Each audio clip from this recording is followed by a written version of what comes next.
Hey there kids, it's me, MrCreepyPasta, and before we get started on tonight's story, I'm going to tell you about the book that it's pulled from. It Calls from the Forest, an Erie River Publishing Anthology, Volume 1. It's available through the link in the description down below, and features the story from tonight, written by N.M. Brown. On to tonight's story. The kids in my town play like other kids. We look like other kids. We sound like other kids. However, the kids of our town are not like other kids. Other kids, other towns, don't have Neumack Woods. It's heavily rumored that Neumack Woods is haunted ground. Legend states that if a child under the age of 14 travels into the woods after 8 p.m., they'll very distinctly hear a baby crying. I don't know why it's 8 p.m. Maybe it's because the sun's been long gone by then. I also don't know why the age has to be under 14, but I can take a guess. I'm assuming that it's because kids under that age still have most of their childlike innocence. They say that children are more sensitive to the supernatural than adults, so that's gotta have something to do with it. My friend Ricky Doyle lives down the block and over a ways from Neumack, and I'm staying at his house tonight. We've been talking about going out there for months. Just now, I'd gotten the courage to set our plans into motion. We're going to sneak out at 8:15 and go check it out. Ricky and I are both 11 years old since his birthday last week, so that checks out too. We shouldn't have any problems hearing the baby. It was all figured out. Perfect plan. We'd eat dinner, pretend to go to bed, sneak out, hear the baby, and be back in bed before anyone else knew that we were gone. This was our chance to bring some credit to the story. No one we had known had actually gone to the woods. It was always a friend of a friend or a cousin's girlfriend's neighbor who supposedly went and experienced it. Not much went on in our town. There wasn't much to do. I've always been mischievous, constantly seeking out adventures, and Ricky needs a friend, so it works out for the both of us. His interest in all things creepy and spooky aren't as enthusiastic as mine is, and I think he mainly goes along with my plans because he's just happy to have someone to hang out with. School dragged on forever, and finally it was time to meet Ricky for the buses. My mom wrote a note saying I could ride his bus home with him. Ricky's already at the bus loop by the time I got there. Aiden, hey, did you give your note to the front office to ride home with me?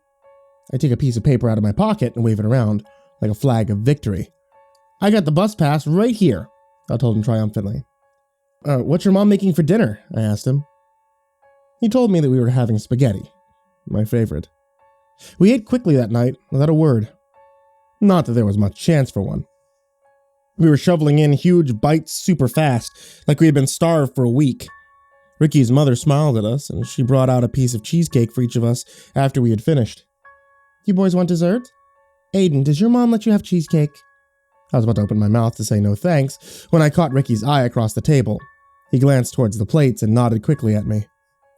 Thank you, Mrs. Doyle. I've eaten cheesecake with my mom lots of times. It's really good.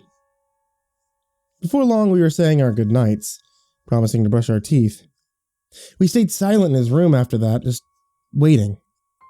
I felt like I was going to jump out of my skin when it got closer to 8 o'clock. Occasionally, we'd get a glass of water from the kitchen or use the bathroom, which were mostly excuses for us to see what his parents were doing in the living room. We were trying to track their progress towards heading to bed for the night, and finally we heard their bedroom door close.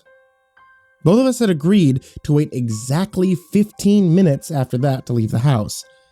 With our jacket hoods pulled low over our heads, we dropped out of Ricky's window and entered in the backyard. It was chilly enough outside to where I'm thankful I brought my jacket, but not cold enough to be uncomfortable. Even if it had been really cold, the excitement in my blood would have kept me super duper warm, which is great. Aiden, do you have both flashlights? Ricky asked. I shook my head in response. No, man, I thought you had yours. I just have this one. I held it up and waved the beam across his face.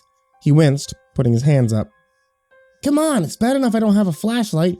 Now you want to blind me completely? I laughed at this and told him that we could try to share mine. I didn't want to risk sneaking back in and out of the house again just for one flashlight. I had just gotten old enough to let my mom sleep over at her friend's house that wasn't in our neighborhood. We're just getting started with Neumack, and I couldn't mess that up. We entered the woods, then spent a good 15 minutes walking around. We saw a huge black lump off to the right in the middle of the trees. My breath caught in my throat for a second, and I shined the light towards it. It was an old, broken down, and probably abandoned white car. The windows were broken out of it, so it was easy to see into. We walked to it and peered inside, making sure to keep our distance in case someone was living in there. It happens, you know. How the heck did this car even get out here? There are trees everywhere. Maybe it's been here since they were babies, Ricky said. I instantly corrected him, not missing a chance to show off. They're called, like, saplings or something. There's no such thing as tree baby. I scoffed at him. But then I thought about everything else they had said. You know, that's a good question. It doesn't make sense that the car's been out here like this. Hey, when it's daytime, we should come back and check it for broken glass. If not, it could be ours. We could be the only 11-year-old kids at school to have a car. Or maybe we can make a base out of it, I suggested. We continued to walk on, agreeing to check out the car again tomorrow. The trail was difficult. Both of us kept close together to share the beam of light, but that made us bump into each other a lot. Felt like a pair of Siamese twins in some kind of weird three-legged race.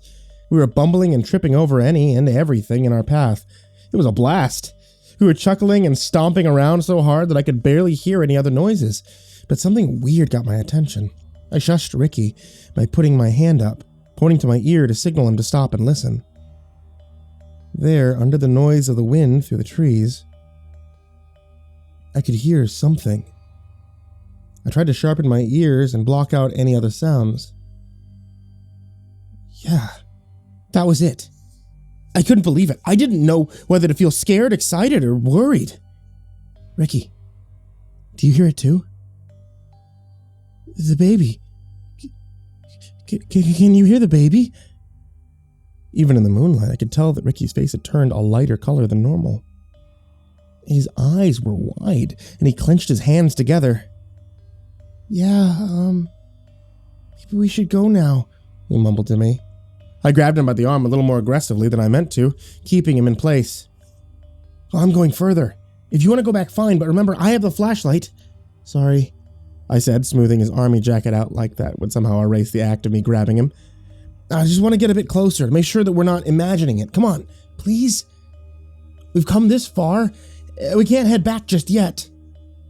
Against his wishes, he reluctantly followed me on through the woods. Both of us more scared than we're willing to admit. We seemed to get closer to the sound for a while, but then it just stopped. Ricky looked satisfied, like he knew that he would start heading home then. He was happy that we got our answer to the stories of Neumack Woods, but for me, it wasn't enough. It didn't really answer anything, it just made more questions. I needed to know where, if anywhere, it was coming from. The cry sounded very real, so I thought that maybe there actually was a baby out there. Maybe they were cold and hungry. Maybe they needed help. My mom had a baby a few months ago. She's super annoying, screams and pukes all the time, but I would never want anything bad to happen to her. To any baby, pukey or otherwise.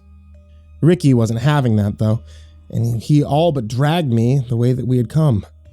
I followed Ricky back to his house, and we snuck back in through the window and tried to go to sleep. His parents were none the wiser. At first, I couldn't help thinking about the woods and the baby, but after a while, the warmth and fluffiness of Ricky's bottom bunk's quilt cuddled me into a deep sleep. Eventually, the lullaby of our snorts and snores drifted out of the cracked window and into the night. The next morning at home, I took advantage of my mom's tiredness, asking her after a long night awake with my sister if I could stay at Ricky's again on Friday. Unless you want us both to stay over, I wriggled my eyebrows at her. What's one more kid in the house, right? I said. Mom turned to me, giving me an offended smile. Don't you pull that crap on me, Aiden Stewart. I would have said yes if you didn't try to reverse psych me, she joked, kissing me on the forehead as we walked past. I'm glad you two are such good friends, she added before leaving the room entirely. The school week was long and uneventful. It seemed to drag on and on. You know how things get when you're really looking forward to something. Things become a blur with the end goal in sight. I did all of my homework and went about the motions, mentally counting down the days, then the hours, then the minutes until Friday. The day had come. I came to school more prepared than last week. I had extra batteries, 2 flashlights just in case, even some nighttime snacks and Gatorade. It would be just like we were going night hiking, if that was even a thing, which I'm pretty sure it's not. I brought the game that Ricky wanted to borrow too, and we met up and rode the bus to his house just like last week. We went through the evening having what they called Mr. Doyle's famous golden chicken breast this time. The excitement had eaten away at my stomach over the day, and I didn't eat as fast as I ate the spaghetti. Mrs. Doyle had bought some mini cupcakes at the store and gave us each 2. We played some video games to keep ourselves occupied until his parents went to their room. Before long, we were out in the night air again. It was cold tonight, but in a different way. It was the kind of cold that my mom says will settle into your bones, whatever that means. My breath came out in puffs, and my teeth were trying their hardest not to chatter together with chills. I shook it off and pulled my jacket tighter around me, my hood over my head again like some kind of thief or ninja. The vastness of the woods could be confusing, and it's easy to get turned around in there, but I felt less worried when we passed by the weird car. We both had our flashlights, and I breathed a little bit easier because I knew that we were on the right path. I had no idea where we were going, though. I was just walking, hoping to hear the crying. Now, I know it sounds crazy to want to stay, but I had a plan. I had made sure my dad's phone was charged the night before, and I took advantage of my parents' new baby exhaustion. Again. I tiptoed into my parents' room like a ninja this morning to grab my dad's phone, turn it off, and then put it in my backpack without anyone seeing. But it was all so that when we went back into the woods, I could actually record the crying, or any other creepy stuff. Now this time we didn't stop at or even mention the car as we passed by. Our once treasure of a find gave way to a bigger mystery as soon as we got further down the trail. I got the phone out and turned on the flashlight feature, my excitement slowly turning into fear. I felt like I could totally puke right then, but I didn't. Ricky would have loved to use that excuse to leave the woods, so I tried to stay at least kinda calm. The thing that caught our attention just after the car was a hatch, like the kind on those bunkers in war movies. We started to cautiously approach the metal hatch, which was positioned on the ground. We could see the moonlight glint off of it a couple of feet away, and I barely listened as Ricky begged me to walk away. And then I heard it. A noise startled us, something that sounded like a rock being thrown on concrete, and then the loudest scream I'd ever heard in my life came from inside. The volume was so intense and distorted that it almost didn't even sound like a baby anymore. We scrambled back and I dialed the police emergency number on my phone. I told them where we were and what our names and ages are, and when the dispatcher asked what the problem was, I held the phone out towards the metal. I yelled, practically screaming into the phone, "We're alone in Neumack Woods, and there's a baby in this metal door thing. I think it needs help." Common sense told me that an unattended baby underneath a metal hatch would not have survived over the week from when we last heard it, but it sounded so real. As we were waiting for the cops, a figure came running towards us through the woods. I haven't ever been good at fight or flight. The freeze in place is more my thing. And after a moment, we started to run, knowing that it couldn't be the police that soon. The figure loomed closer to us, his walking speed nearly matching that of our running speed. And when I looked back the second time, Ricky's face disappeared from sight, and a cry cut through the woodlands. My heart dropped, and I realized this time the screams didn't belong to a baby. I ran back to Ricky's house alone, and his mother held me tight as I told her what happened. They called the police, and my parents too. Not feeling like they had the option not to. My mom cried hysterically on the other end of the line, and I knew that she'd probably be mad later, especially since she had to get Dad to wake up, then get the baby ready, and then come pick me up. By the time my parents arrived, the police had just knocked on Ricky's front door, and the officer politely waited for my parents to enter the house before entering it himself. He looked disturbed, like he'd seen something terrible. "Please tell me it's not the baby." I couldn't hold back my anxiety any longer. Officer, did you find the baby? Is it gonna be okay? He said a few hushed words to the adults, and my mother buried her face in my father's chest. I think she was holding back tears. The officer cleared his throat, and he asked me to sit down. He assured me that no babies were hurt or in danger. Then he started to tell our parents what the police found out there in Neumack Woods, inside the metal hatch.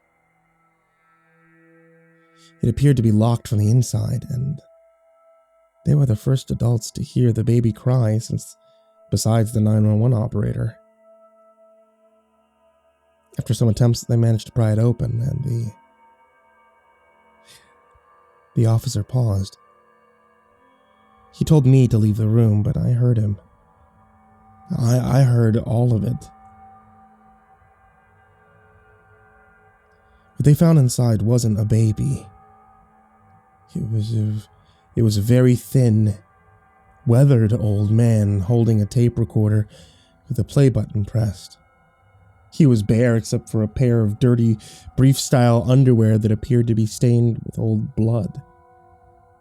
His teeth were also reported to have been reddish in nature, and his gray beard was streaked with crimson. The only sign they found of my friend was his blood-covered jacket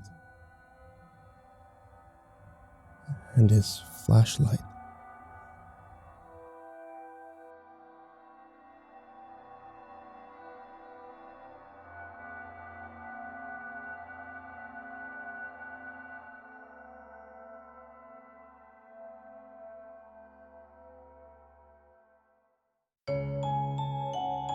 Hey there kids, it's me, MrCreepyPasta, and I wanted to tell you thank you for watching tonight's video, or listening to tonight's podcast. You can find MrCreepyPasta Storytime on any kind of podcasting platform if you're watching on YouTube, and if you're listening to the podcast already, you can find MrCreepyPasta on YouTube. If you guys are finding yourselves in a dark and stormy summer night and are looking for a way to cool off or heat up, you can always check out Ivory Monocle Tea. That's my wife's tea shop, who sells different kinds of teas, including creepypasta-based tea. It's etsy.com/shop/Ivory Monocle Tea.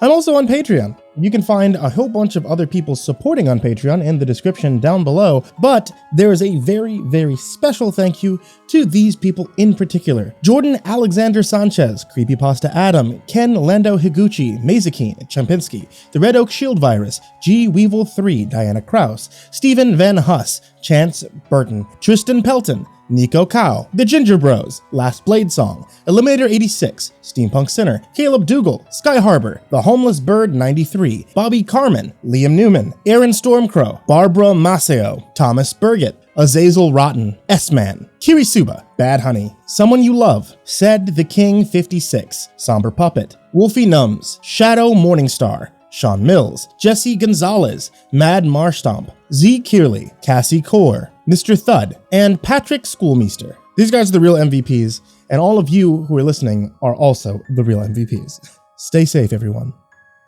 and sweet dreams.